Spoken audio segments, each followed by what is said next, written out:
Welcome back to Sports by GSMC Podcast Network. I am your host, Jeremy Lapidus. Today is Monday, September 16th. If you are just tuning in, we've been going over all the biggest storylines from the NFL Week 2, the fallout from it. Bryce Young officially benched by the Panthers today, just a couple of hours ago. Insane, as Andy Dalton, now 36 years old, will be the starter in Carolina for the foreseeable future. Are the Saints real? We talked about that in the last segment.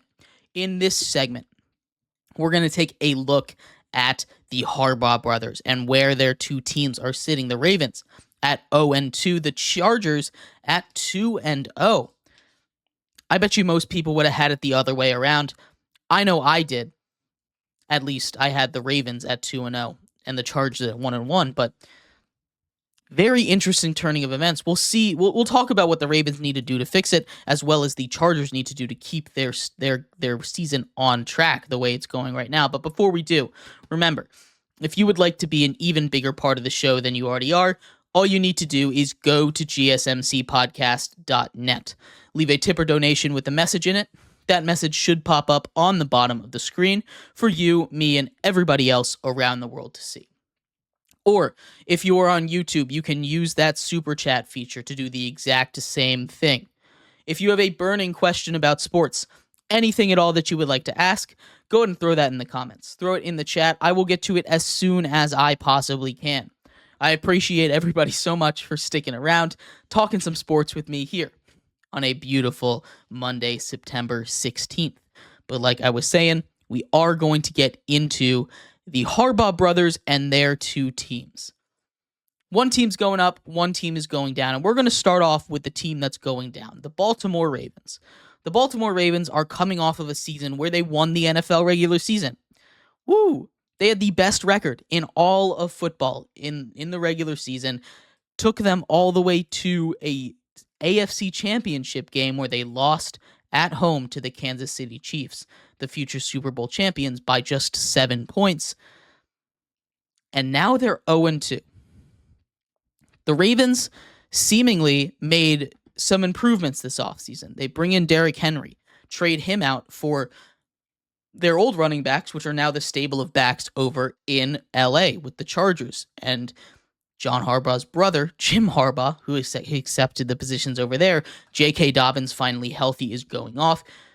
Gus Edwards will find a way to vulture some touchdowns because that's just what Gus Edwards does. But getting back to the Ravens, Derrick Henry comes in. That's supposed to be an immediate upgrade. Their defense, they lose a couple key pieces, but I love their draft. They don't have Nate Wiggins. He got into a car accident, but he should be back soon.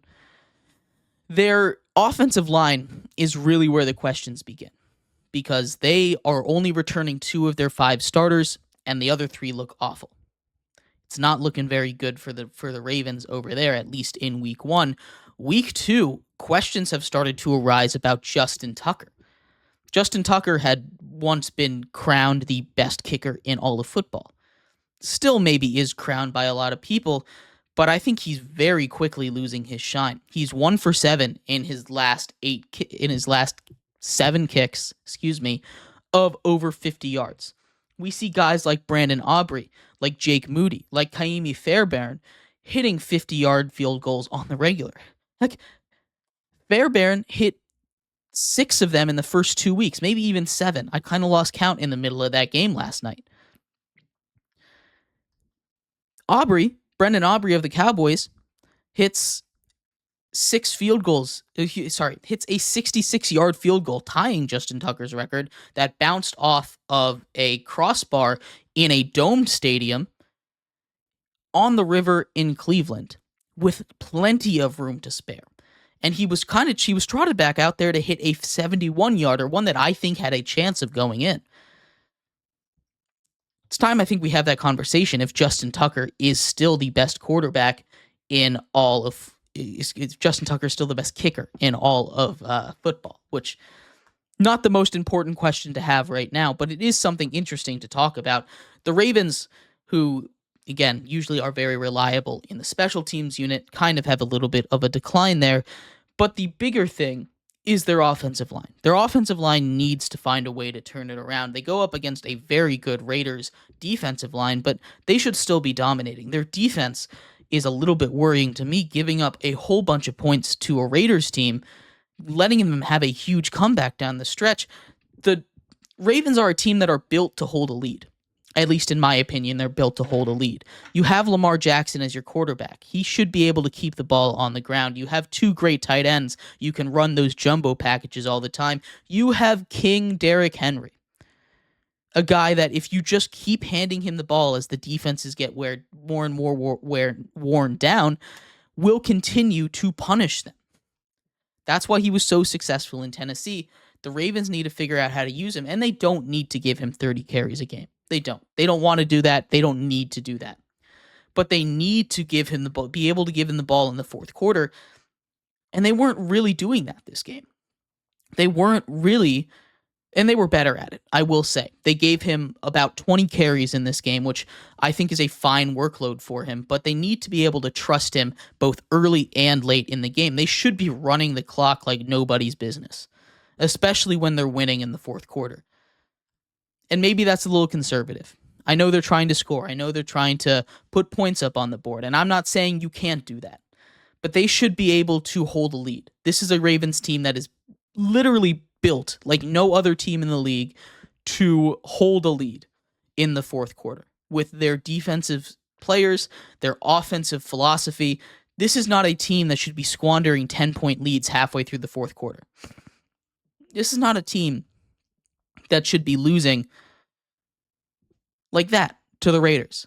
This is not a team that should be suffering from those kind of issues. And yet they are.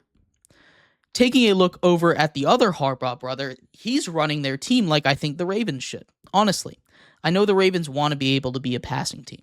I know the Ravens want Lamar Jackson to be able to be that pocket passer that everyone knows he can be, that he proved he could be last season. But the Chargers, with a certified great throwing quarterback in Justin Herbert, are letting their strengths, their run game, do the talking. J.K. Dobbins has been running over everybody in the first 2 weeks, and that's awesome to see. The Ravens need to get back to that. The Ravens need to learn a thing or two from Jim Harbaugh, trust their defense, and run the dang ball. I don't care if they don't want to give Derrick Henry 30 touches. I think if they really want to turn their season around, if they really want to be the most effective team that they can be, they need to be able to give Derrick Henry 25, 30 touches a game. They don't have to, but I think they need to get over that mental block of not wanting to. I really do. Derrick Henry is a guy that can catch passes. It's not his specialty. But the Chargers, on the other hand, they know their identity, and I think that's fun to watch.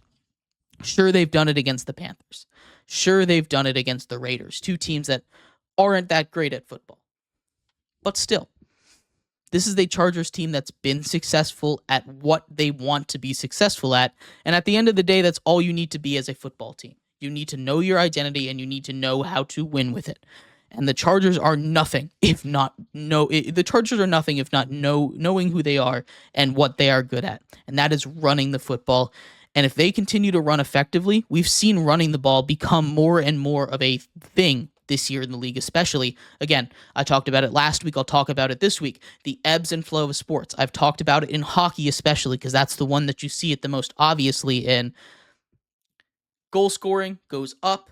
Goalies get better. Goal scoring goes way down. This is happening in football too, right?